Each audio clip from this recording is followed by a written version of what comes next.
Chairman of the APEC CEO Summit 2024 and former Prime Minister of Peru, distinguished panelists, distinguished delegates from Indonesia, all the ministers attending.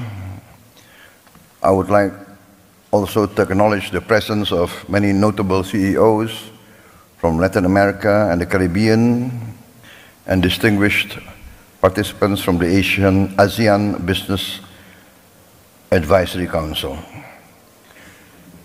Ladies and gentlemen, I'm very honored to be invited to address this distinguished body.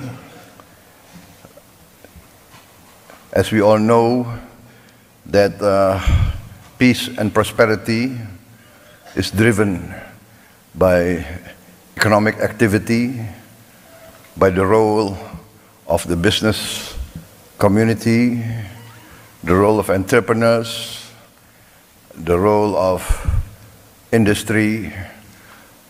Without the dynamic participation of the economic sector, basically we cannot have growth and prosperity. Without growth, we cannot alleviate poverty. We cannot create relevant employment. Therefore, I am very happy and very honored to address you, the drivers of economic growth in the Pacific region. The Pacific region, I think, is one of the most dynamic areas of the world. Economic growth, potential technological achievements, the demographics, the resources available in the Pacific and the Indo-Pacific regions all point to a bright economic future for all. We have at the present geopolitical tension, but I am an optimist in the interests of humanity. I believe that the leaders of the great powers of the world, in the final analysis, will always opt for the common good. Rivalry is historical. There will always be rivalry. But our planet has become smaller. We are now in a planet full of technological breakthroughs. The tremendous breakthroughs in technology demands that leaders be more wise, be more patient, be more accommodating, because the power of technology can bring significant progress to human life, but the power of technology can also destroy human life very fast. Therefore, I always choose the path of collaboration, engagement, communication, negotiation. Yes, we have to uphold and live by common laws, by international rules, but we must also have common understanding of everybody's interests.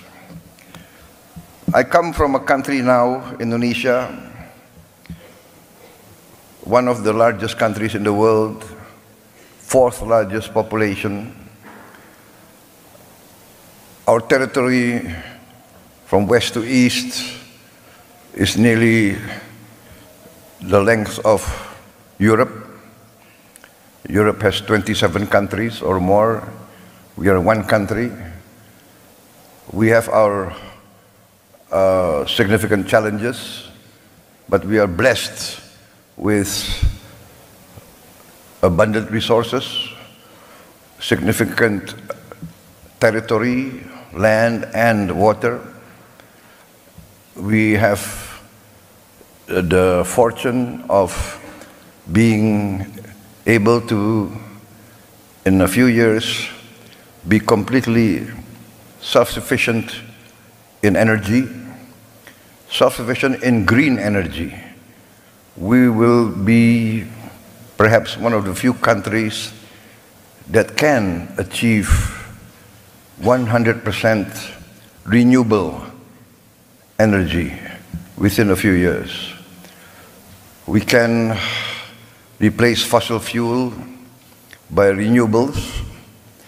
We have the largest geothermal potential. I think 60% of the world geothermal energy potential is in Indonesia. We have a potential, of course, solar energy, but our main strength will come from bioenergy, from the plant-based fuel that we can produce. We will be, I think, together with Brazil and maybe with the Congo DRC, we have the potential to produce fuel from plants, and this, I think, will create a lot of opportunities because we will save a lot on foreign exchange. The funds will circulate within our own economy.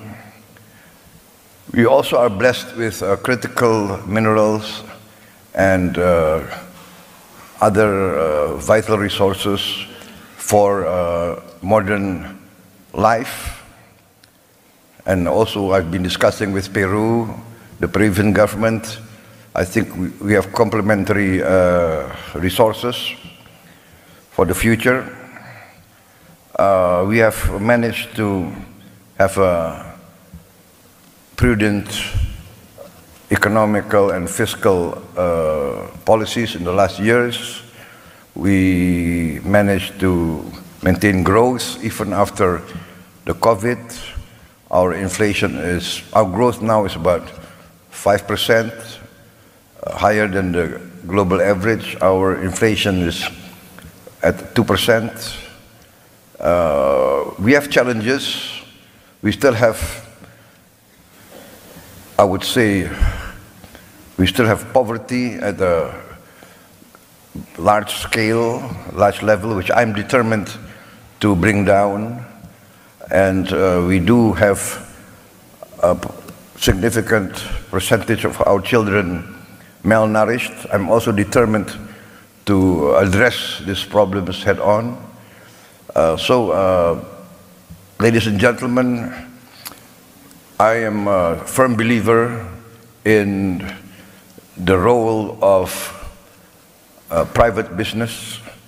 Before I entered government, I was also a businessman, an entrepreneur, so I do understand from both sides the concerns, the challenges faced by private business. I think private business wants a certainty of the legal system. Private business wants favorable economic climate, political climate, stability, security, and good conditions, favorable incentives, and this we are addressing. We have liberalized our laws. We open the health sector for foreign health companies. We are opening our education sector. We invite foreign universities to open campuses. We are inviting foreign hospitals to open their branches in Indonesia. We are going forward with more incentives. We have created several special economic zones and we will create more of these special economic zones in order to invite the modern and advanced leading-edge technology, especially as the traditional economy. For instance, we are very bullish on our maritime industry, fisheries. I think we are now 3/4 of our national territory is water. We have tremendous potential for, let us say, a well-planned fishery program, aqua farming, and a lot of processing industries. We are determined to industrialize by downstreaming our resources, processing our resources. We have 26 commodities which we are determined to have a processing industry. We calculate that we need investment of around $600 billion, and we invite foreign participants to come in and take part in this. And many of the companies have been involved in our economy for many, many years.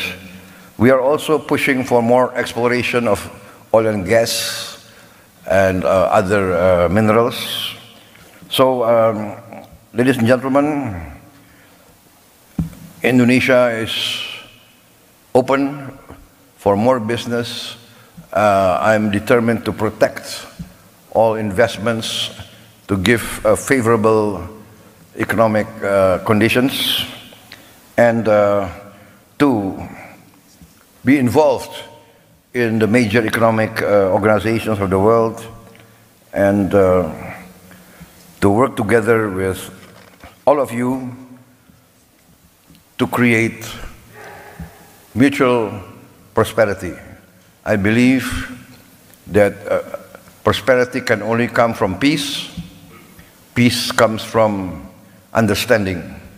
Understanding comes from engagement and negotiation. So I'm very happy to attend this APEC summit, to renew contacts, to introduce myself, to introduce my country, and to invite cooperation between all of you, the private sector of the Pacific Basin, the Pacific world, and together to achieve prosperity. Prosperity, in the end, I would say, guarantees peace and stability. Ladies and gentlemen, I think that concludes my remarks. And once again, thank you for inviting me, and